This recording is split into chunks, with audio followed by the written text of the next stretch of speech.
ኻሊድ ኢብን አልወሊድ። ኻሊድ ኢብን አልወሊድ በሰው ልጅ ታሪክ ውስጥ ከ100 በላይ ጦርነቶችን ተዋግቶ አንድም ጊዜ ተሸንፎ የማያውቅ ብቸኛው ወታደራዊ መሪ ነው። በጃሂልያም ሆነ በእስልምና ዘመኑ ለሽንፈት እጅ ያልሰጠው ኻሊድ በወታደራዊ ስልቱ የዘመኑን ሳይንስ የቀደመ ድንቅ መሪ ነበር። ለአብነት ያህል በ629 ዓመተ ልደት የተደረገውን የሙዕታ ዘመቻን እንውሰድ። የሙስሊሙ ጦር ቁጥር 3000 ብቻ ሲሆን የሮምና የደጋፊዎቻቸው ጦር ግን 200,000 ይደርስ ነበር። ሶስቱ የጦር መሪዎች ተራ በተራ ተሰውተው ኻሊድ አመራሩን ሲረከብ ሁኔታው ለሞት እጅ የመስጠት ያህል ነበር። ነገር ግን ኻሊድ አስገራሚ ስለንቦናዊ ዘዴን ተጠቀመ። ሌሊት ላይ ወታደሮቹ ቦታ እንዲቀያየሩ አደረገ። የቀኝ ክንፉን ወደ ግራ፣ የግራውን ወደ ቀኝ አዞረ።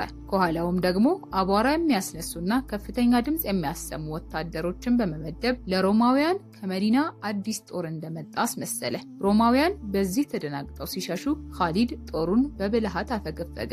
በዚህ ጦርነት ብቻ በኻሊድ እጅ 9 ሰይፎች ተሰባብረዋል። እንዲሁም በ636 ዓመተ ልደት በየርሙክ ጦርነት ወቅት ተንቀሳቃሹ ግንባር የተባለ ፈጣን የፈረሰኛ ጦር በመፍጠር የሮምን ጥቃት መክቷል።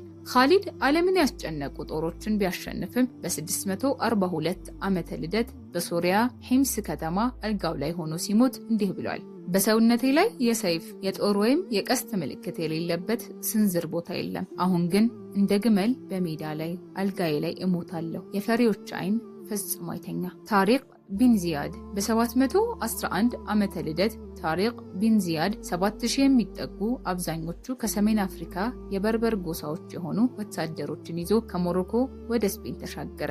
የቪዚጎዝ ንጉስ ሮደሪክ በ100,000 ወታደሮች ሊገጥመው እየመጣ መሆኑን ሲሰማ ወታደሮቹ ተሸበሩ። በዚህ ጊዜ ታሪክ ወታደሮቹን ይዘው የመጡትን መርከቦች በሙሉ እንዲቃጠሉ አዘዘ። ከኋላቸው መርከቦቹ በእሳት እየጋዩ እያለ እናንተ ሰዎች ሆይ መሸሻው ወዴት ነው? ባህሩ ከበኋላችሁ፣ ጠላት ከፊታችሁ ነው። በአላህ ይሁንብኝ፣ ለእናንተ ከእውነትና ከትዕግስት ውጪ ምንም አማራጭ የላችሁም። ወይ ማሸነፍ ወይ መሞት ብቻ። በአንዳሉስ ወይም በስፔን ምድር በተደረገው በዚያ ወሳኝ ጦርነት ለ8 ቀናት ተዋግተው የሮደሪክን ግዙፍ ጦር ድል አደረጉ። በዚህም እስልምና በአንዳሉስ ወይም በስፔን ለ800 ዓመታት እንዲቆይ በር ከፈተ። ሰላሁዲን አልአዩቢ ሱልጣን ሰላሁዲን በ1137 ዓመተ ልደት ተክሪት ውስጥ ተወለደ። ግብፅን፣ ሶሪያንና ሂጃዝን በአንድነት በማስተዳደር የመስቀላውያንን ወረራ ተከላክሏል። ታላቁ ድሉ በ1187 ዓመተ ልደት በሂቲን ጦርነት ነበር። መስቀላውያን 20,000 ፈረሰኞችንና በብዙ ሺህ የሚቆጠሩ እግረኞችን አሰልፈው ነበር። ሰላሁዲን በብልሃት ወደ ደረቅና ውሃ የሌለበት ቦታ ሳባቸው። ዋነኛውን የገሊላ ባህር ውሃን በመቆጣጠር ጥማት እንዲገላቸው አደረገ። በዚያም ላይ ደረቅ ሳር በማቃጠል በጭስና በሙቀት አዳከማቸው። ጦርነቱ ሲጀመር የደከመውን የመስቀላውያን ጦር በቀላሉ ድል አደረገ። በመቀጠልም ኢየሩሳሌምን ከ88 ዓመታት ወረራ በኋላ ነፃ ወጣ። መስቀላውያን ከተማዋን ሲይዙ እንዳደረጉት ደም አላፈሰሰም። ይልቁንም በሰላም እንዲወጡ በማድረግ በጠላቶቹም ዘንድ የተከበረ የክብርና የጀግንነት ምልክት ሆነ። ዛሂር ቤይባርስ እንደ ባሪያ ተሽጦ በግብፅ ያደገ ጀግና ነው። በ1260 ዓመተ ልደት የሞንጎሊያውያን ጦር በሆላኮ መሪነት ባግዳድን አጥፍቶ ወደ ሶሪያና ግብፅ ሲመጣ ዓለም በሙሉ ይንቀጠቀጥ ነበር። በፍልስጤም አይን ጃሉት በተባለ ቦታ በተደረገው ወሳኝ ጦርነት ቤይባርስ የመሪነቱን ሚና ተጫወተ።